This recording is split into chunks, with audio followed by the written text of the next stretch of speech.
오늘은 엘리야의 기도입니다. 보니까 성경에 나오는 인물들 가운데 믿음으로 산다는 것이 무엇인지를 가장 잘 보여주는 사람이 바로 엘리야입니다. 또 믿음의 실체를 가장 잘 보내주는 사람 역시 엘리야였습니다. 그리고 믿음의 기도가 어떠한 것을 우리에게 가장 잘 보여주는 사람이 바로 오늘의 주인공인 엘리야 선지자입니다. 정말 엘리야는 믿음으로 산다는 것이 무엇인지, 믿음의 실체가 무엇인지, 믿음의 기도가 얼마나 위력이 있는가를 잘 보여주었던 그야말로 말 그대로 하나님의 사람이었습니다. 그래서 이스라엘 사람들은 예수님의 공생애를 시작하셨을 때 예수님을 보고 혹시 그가 죽은 엘리야가 살아난 것이 아니냐고 그렇게 수군거리기도 하였습니다. 정말 엘리야는 구약에 나오는 선지자들 가운데 가장 영향력 있는 선지자였습니다.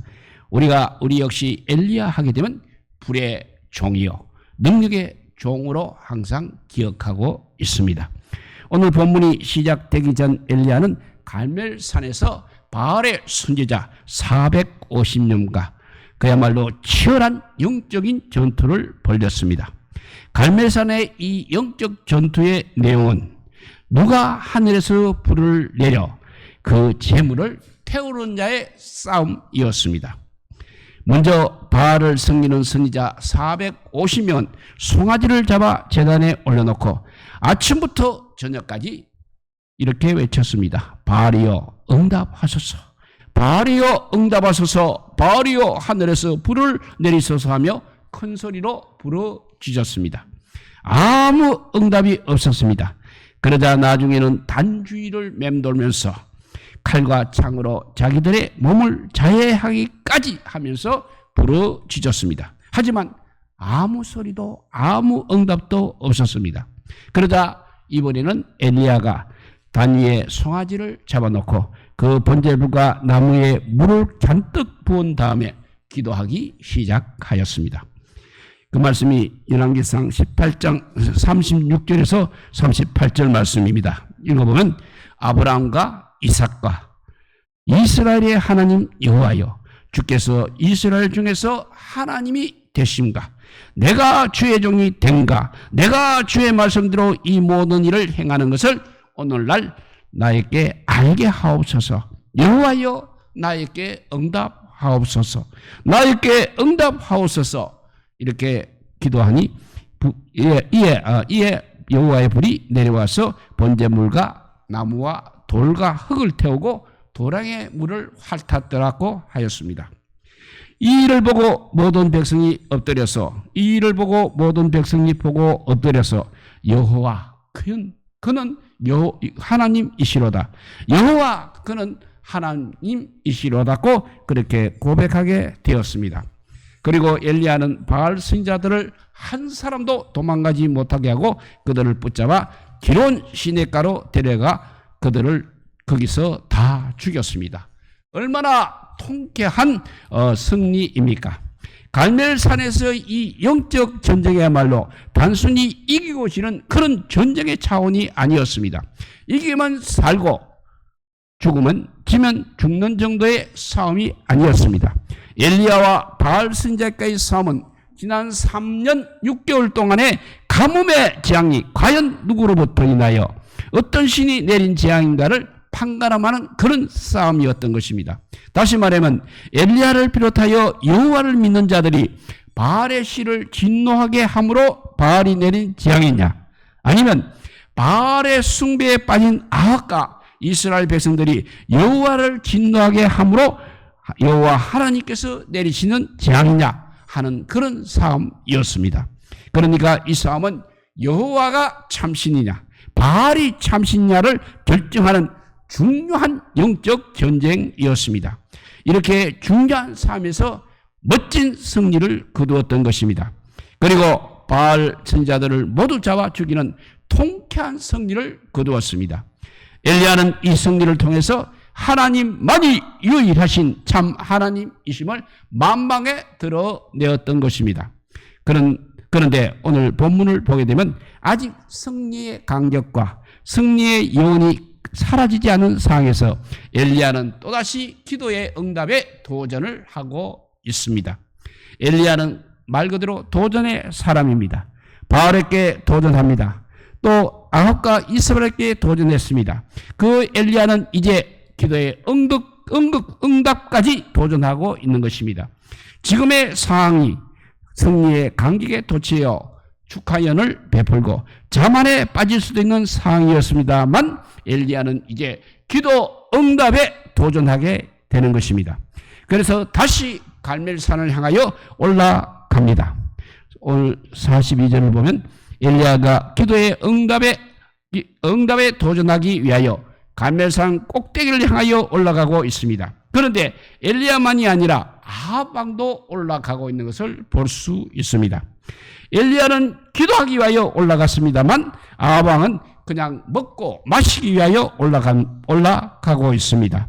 두 사람이 함께 지금 올라가고는 있습니다만 한 사람은 기도의 응답에 도전하기 위하여 올라가고 있고 또 한 사람은 먹고 마시기 위하여 올라가고 있는 것입니다. 한 사람은 기도의 응답에 도전하여 감으로 면면한 땅에 비를 내리도록 하기 위해서 올라가고 있습니다. 그런데 또 한 사람은 먹고 마시기 위해서 올라가고 있는 것입니다. 함께 올라가고는 있지만 두 사람의 가는 길이 너무나 다른 것입니다. 함께 오르지만 두 사람 목적 역시 너무나 다르다는 것입니다.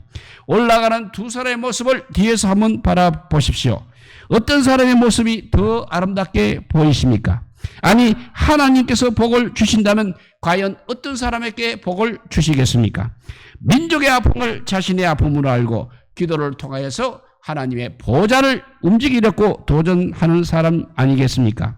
아니면 도전하는 사람이겠습니까? 아니면 민족의 아픔과는 전혀 상관없이 먹고 마시기 위해서 인생을 사는 사람이겠습니까? 그런데 우리는 이 두 사람의 그런데 우리는 이 두 사람의 모습을 우리의 삶 속에 우리의 현장에서 우리의 삶의 현장에서 쉽게 볼 수 있는 것입니다. 똑같이 직장에서 열심히 일을 하고 있습니다. 똑같이 직장에서 열심히 일을 하고 있습니다. 하나님께서 주신 동일한 시대를 또 함께 살아가고 있습니다. 그런데 함께 걸어가는 것 같지만 인생의 목적이 전혀 다르다는 것입니다. 함께 걷고 함께 먹고 함께 일은 하고 있지만 가는 길이 너무나도 다르다는 것입니다. 엘리야는 한 번의 승리에 연연하지 않았습니다. 한 번의 승리에 도취되지도 않았습니다. 그는 승리 이후 또다시 기도의 응답에 도전을 했습니다. 우리 역시 그러한 삶을 엘리야와 같은 삶을 살아야 합니다. 한 번 승리했다고 하면 한 번 기도의 응답을 받았다고 안주하지 않고 또 다른 승리를 위해서 기도의 응답에 도전하는 삶을 살아야 한다는 것입니다. 기도의 응답에 도전하기 위해서 우리는 끊임없이 기도에 무릎을 꿇어야 하는 것입니다. 기도의 응답에 도전하기 위해서 끊임없이 기도의 동산에 올라가야 하는 것입니다. 41절은 기도의 응답에 도전하는 자에게 가장 먼저 필요한 것이 무엇인지를 가르쳐 주고 있습니다. 기도의 응답에 도전하는 사람에게 가장 먼저 필요한 것은 기도 응답에 대한 확신이라는 것입니다. 갈멜산에서 승리 이후에 엘리야의 선지자는 아합에게 두 가지를 말하고 있습니다. 첫째는 올라가서 먹고 마시소서라고 했습니다. 왕에게 올라가서 먹고 마시라는 말은 이제 우리 하나님께서 큰 비를 내리실 것이기 때문에 걱정하지 말고 올라가서 있으라는 그런 말입니다. 이제 우리 하나님께서 가뭄의 문제를 해결해 주실 것이기 때문에 잔치를 준비하고 올라가서 먹고 마시라는 것입니다. 두 번째는 큰 비의 소리가 있나이다 라고 했습니다. 엘리야는 남이 들을 수 없는 것들을 들을 수 있는 그야말로 영적인 귀를 가진 사람이었습니다. 그 현장에 엘리야만 있었던 것이 아닙니다. 엘리야의 종도 있었고 아합 왕도 있었습니다. 또 아합 왕을 수정도는 또 있었을 것입니다. 바알이 참신인가 여호와의 하나님이 참신인가를 보기 위해서 많은 사람들이 몰려와 있었을 것입니다. 그런데 오직 엘리야만이 큰 비의 소리를 듣고 듣고 있었다는 사실입니다. 하늘에는 지금 구름 한 점 없었습니다. 비가 올 것이라 그런 상상도 할 수 없는 그런 날씨였습니다. 그러나 엘리야는 이미 큰 비의 소리를 듣고 있었습니다. 하나님의 사람은 이렇게 남이 듣지 못하는 소리를 들을 수 있는 사람이어야 하는 것입니다. 남들이 듣지 못하는 하나님의 음성을 들을 수 있는 영의 귀를 가진 사람들이어야 합니다. 엘리야가 아합 왕에게 올라가서 먹고 마시소서 큰 비의 소리가 있나이다라고 외칠 수 있었던 것은 그냥 해본 소리가 아니었습니다. 대충 해본 소리도 아니었습니다. 선자로서 자존심을 세우기에 해본 소리 역시 아닌 것입니다. 이렇게 엘리야가 이렇게 말할 수 있었던 것은 바로 두 가지 근거 때문이었습니다. 첫 번째 근거는 하나님께서 주신 약속의 말씀을 믿었기 때문인 것입니다. 이스라엘 백성들의 우상 숭배로 3년 6개월 동안 비가 내리지 않았습니다. 6개월만 비가 내리지 않아도 농사를 전혀 지을 수가 없는 것입니다. 더구나 팔레스타인과 같은 그런 땅에서는 이런 비와 늦은 비만 내리지 않아도 농사를 지을 수가 없는 것입니다. 모든 농작물들은 이미 타 죽은 지 오래되었습니다. 시냇가의 물도 마른 지 오래되었습니다. 그런데 하나님께서 엘리야에게 1절에 이렇게 말씀하셨습니다. 너는 가서 아합에게 보이라. 내가 비를 지면에 내리리라 하셨습니다. 이 말씀은 하나님께서 엘리야를 아합 앞에 보낼 때 주신 약속의 말씀인 것입니다. 엘리야는 우리 하나님의 신실하심을 믿었던 것입니다. 내가 비를 지면에 내리라는 하나님의 약속의 말씀을 믿었기 때문에 이미 그의 길은 큰 비의 소리를 듣고 있었을 것입니다. 하나님의 약속의 말씀을 믿는 그것이 바로 믿음인 것입니다. 그러므로 약속의 말씀을 믿는 사람은 기도하게 되어 있는 것입니다. 약속의 말씀이 믿어지지 않는 사람은 기도할 수 없는 것입니다. 그런데 엘리야는 하나님의 약속의 말씀을 믿었던 것입니다. 그래서 그 약속의 말씀을 근거하여 올라가서 먹고 마시소서 큰 비의 소리가 들리나이다 라고 자신 있게 말할 수 있었던 것입니다. 이렇게 엘리야가 자신 있게 말할 수 있었던 것은 하나님의 약속의 말씀을 믿었기 때문이라고 했습니다. 두 번째 근거는 우상 숭배의 주역이었던 이제 거짓 선지자들이 다 제거하였기 때문인 것입니다. 엘리야는 갈멜산 전투에서 승리한 다음 바알을 섬기는 선지자 450명과 아세라를 섬기는 선지자 400명을 기슭 강가에서 모두 죽여버렸습니다. 이 거짓 선지자들은 하나님께서 가장 싫어하는 우상 숭배를 하였을 뿐만 아니라 백성들에게 우상 숭배를 강요한 그런 사람들이었습니다. 그야말로 우상 숭배의 주역들이었습니다. 왜 하나님께서 3년 6개월 동안 하늘의 문을 닫으셨습니까? 바로 이 우상 숭배의 제약 때문이었습니다. 그런데 엘리야는 우상 숭배의 주역들인 거짓 선지자들을 다 제거하였기 때문에 주님께서 은혜를 베풀어 주실 것을 믿었던 것입니다. 그래서 담대하게 왕을 향하여 올라가서 먹고 마시소서 큰 비의 소리가 들린나이다 라고 자신 있게 외칠 수 있었던 것입니다.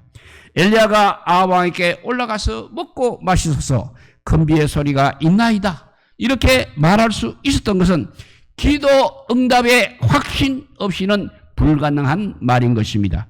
우리는 이 사실을 통해서 기도는 이렇게 확신으로부터 출발된다는 사실을 깨닫게 되는 것입니다. 아직 기도의 무릎을 꿇지는 않았지만 아직 기도가 시작되지는 않았지만 엘리야에게는 하나님께서 이제 하늘의 문을 여시고 비를 내려주실 것을 확신하고 있었던 것입니다. 그런데 우리는 기도의 무릎을 꿇으면서도 주여 주여 주여 하고 삼창을 크게 외치면서도 기도 응답에 대한 확신이 별로 없다는 사실입니다. 그러나 기도야말로 응답의 확신으로 출발한다는 사실을 이제 우리는 기억해야 할 것입니다. 기도는 단순한 종교적인 행위가 아닙니다. 기도는 확률이 아닙니다. 기도는 한마디로 확신인 것입니다.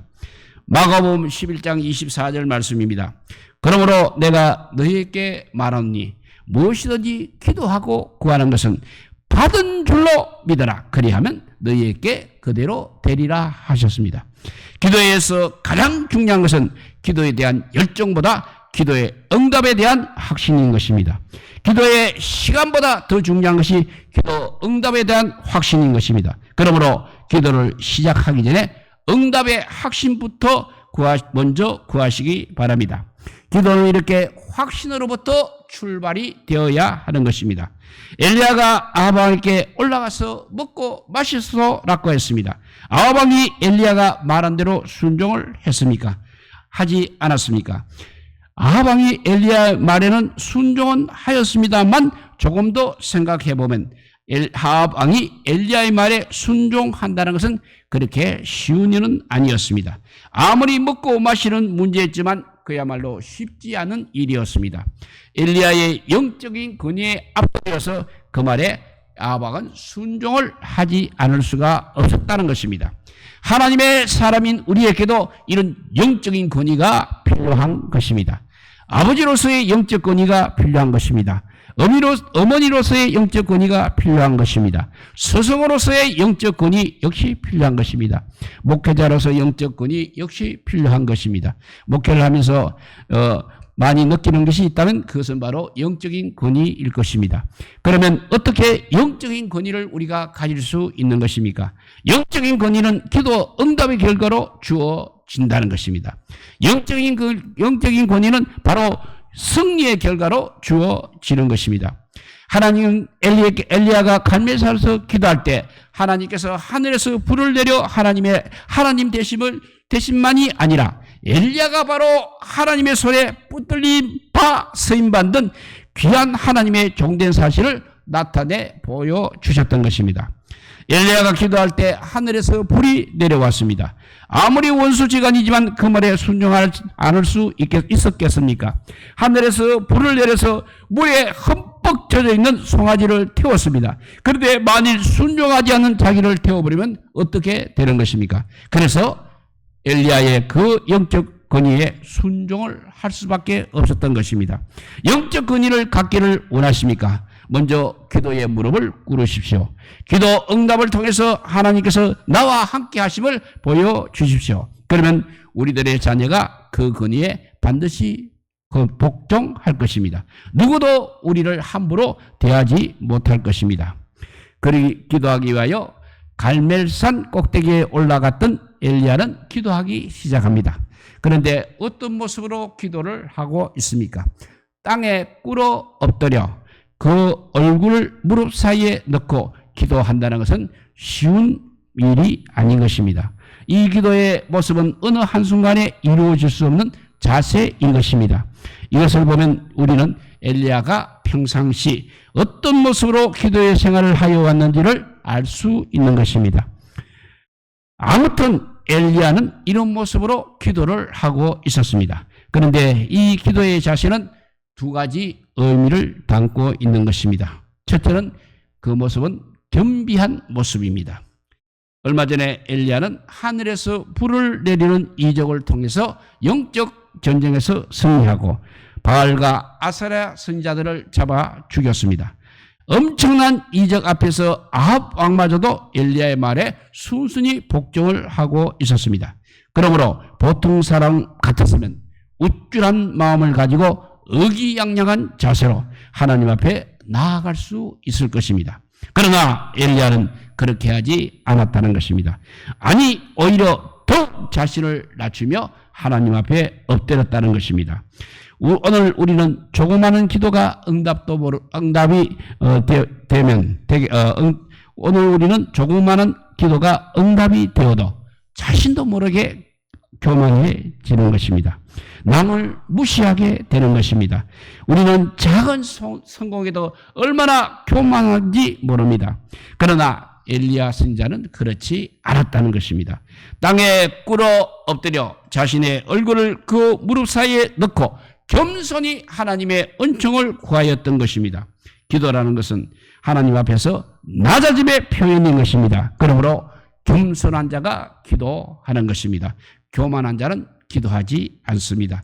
누가 하나님 앞에 교만한 자입니까? 바로 기도하지 않는 사람입니다. 이렇게 기도의 자세에 이미 첫째는 겸비한 모습이라고 했습니다. 두 번째는 간절한 모습입니다.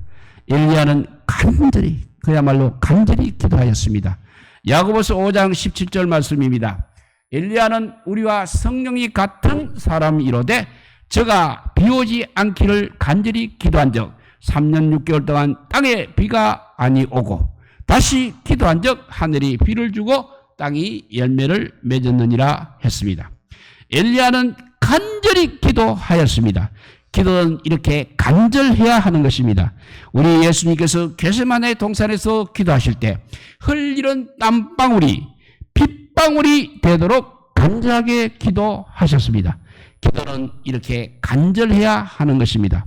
간절함이라는 것은 곧 하나님께 온전히 집중하는 것을 말하고 있습니다. 우리의 몸과 마음과 생각을 온전히 하나님께 드리는 것입니다. 기도를 정말 간절하게 하게 되면 다른 사람의 기도는 들려오지 않는 것입니다. 그런데 간절하게 기도하지 않으면 자꾸 다른 사람의 기도가 들려오고 있습니다.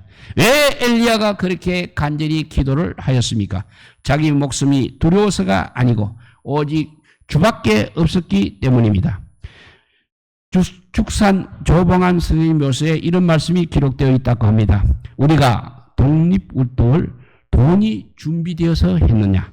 독립이 될 것이라는 가능성이 있어서 했느냐? 아니다. 독립운동을 하는 길밖에 다른 길이 없어서 한 것이 아니냐는 비문에 묘서의 비문에 서 있다고 합니다.